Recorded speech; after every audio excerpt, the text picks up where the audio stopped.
So in Gears of War 3 multiplayer, we have a new mode, which is new to the franchise, but not new to the shooter genre of Team Deathmatch. And it's important to note that when we put things into Gears, we twist them our own certain way to make it kind of Gears-like. And one thing we've done is it's not just a matter of getting to a certain score and wow, the match is over, that was fun. You essentially deprive the other team of respawns. So what ultimately happens is for a little while it's regular team people are spawning in and they're having fun. Then after a certain point you run out of lives and it turns into a last man standing type situation, which results in some great dramatic situations in the playtest lab. On top of all that, we've taken some of our previous modes, and one of them which was kind of called Submission. It was basically a mode where you kind of try and capture an AI and hold it, right? We've changed that so it's capture the leader. So one player on the COG is Chairman Prescott, the player on the Locust is Queen Myrrah. You spawn and you basically have to capture the leader, take him hostage and take him somewhere in the map and just hang on to him for a certain amount of time, which has proven to be quite a bit of fun. On top of it all, we used to have modes like Annex, where it was kind of a territory control mode and things like that, and it kind of was a little fuzzy as far as what the rules were.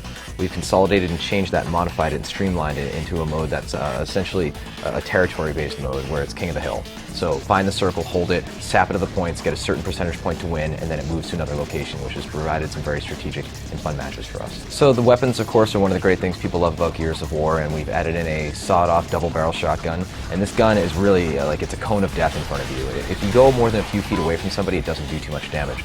But you can actually catch 2 to 3 people in your spread and jib them immediately, which is amazingly gratifying. We wanted a new assault rifle, and so that's where we came up with the Retro Lancer, sort of the Lancer pre the Emergence day. So it's like when the humans were fighting humans. It's got a traditional bayonet, but it's got an awesome charge. You can charge into somebody and throw them like a bale of hay, which is fun.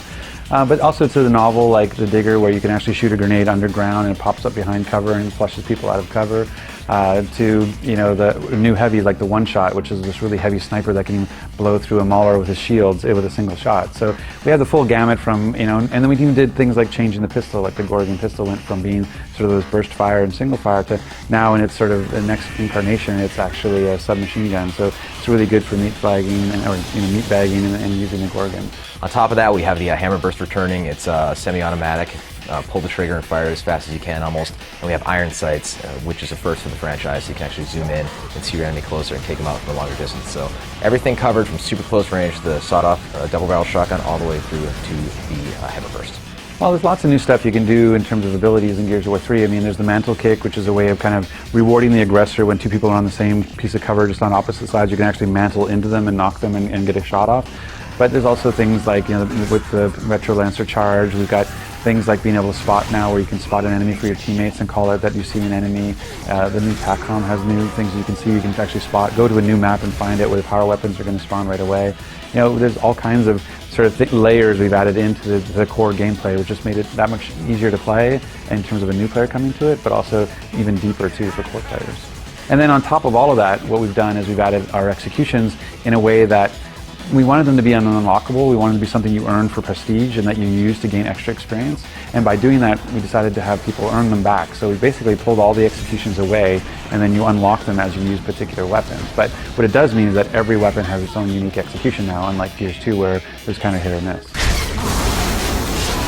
So some of the characters we have that are playable in multiplayer, we haven't really announced the final set as far as the actual number of them.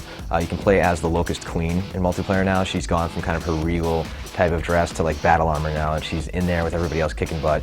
Females are very well represented in this game now. You have Anya, who of course was the dispatcher previously in the game, and now she's a tough soldier, seeing as it's been 18 months since the last game.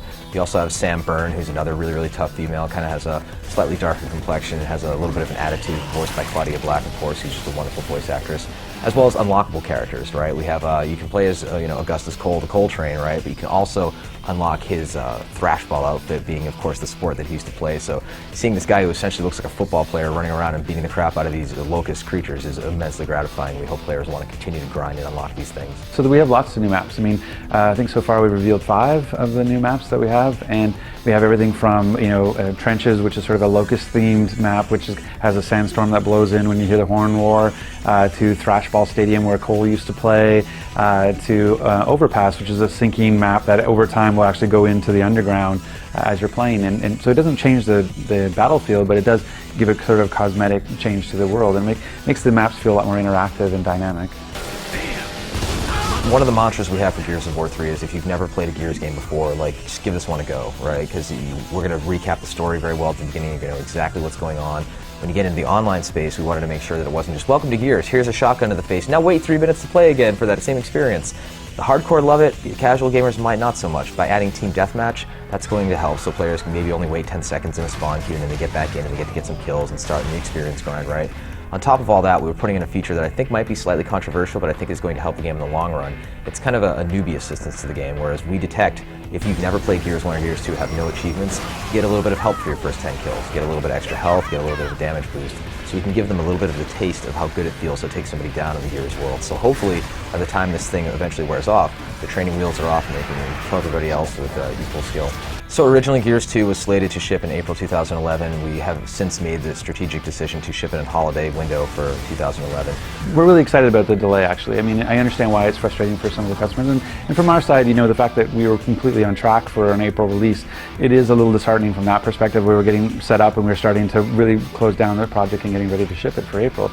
But at the same time, there's a huge opportunity here, which is, you know, betas are not trivial. There's a lot of work to getting, you know, to go through cert and has to be polished enough to be able to go there, because everybody sort of treats it as a demo nowadays. It's not just a beta.